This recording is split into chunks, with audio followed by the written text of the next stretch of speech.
नमस्कार मित्रांनो, स्वागत आहे तुमचं आणखी एका नव्या व्हिडिओमध्ये। तर या व्हिडिओमध्ये आपण पाहणार आहोत पुणे रिंग रोड बद्दलची एक महत्त्वाची अपडेट। त्यासाठी तुम्ही व्हिडिओ संपूर्ण पहा आणि जर चॅनलवर नवीन असाल तर चॅनलला सबस्क्राइब करायला विसरू नका। मित्रांनो, रिंग रोडच्या पश्चिम मार्गावरील 34 गावे बाधित होत असून भूसंपादनाबाबत स्थानिकांना नोटीस बजावण्यात आल्या। गावांमध्ये निवाडा प्रक्रिया राबवून दर निश्चिती देखील करण्यात आली।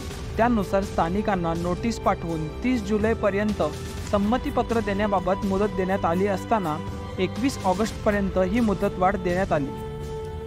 मात्र मावळ, मुळशी आणि हवेली तालुक्यातील 13 गावातील स्थानिकांनी संमतीपत्र दिलेलीच नाहीत। पुढील भूसंपादनासाठी आणखी विलंब होण्याची शक्यता आहे। त्यामुळे ज्या स्थानिकांनी संमतीपत्र दिलेले नाही त्यांना अंतिम नोटीस पाठवून सक्तीचे भूसंपादन करण्यात येणार आहे। अनेक स्थानिकांनी मूल्यांकन प्रक्रियेबाबत आक्षेप घेतला असताना अद्याप त्याबाबत कार्यवाही झाली नसून केवळ मुदतवाढ देण्यात आली असून त्याबाबत नाराजी आहेच।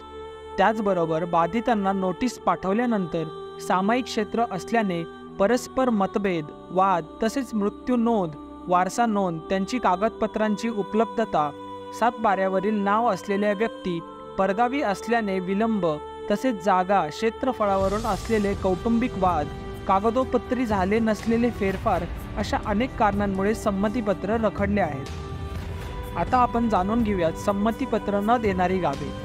मावळ, उरसे, पांदली, बेबडे होल, धामणे, पाचाणे आणि चांदखेड।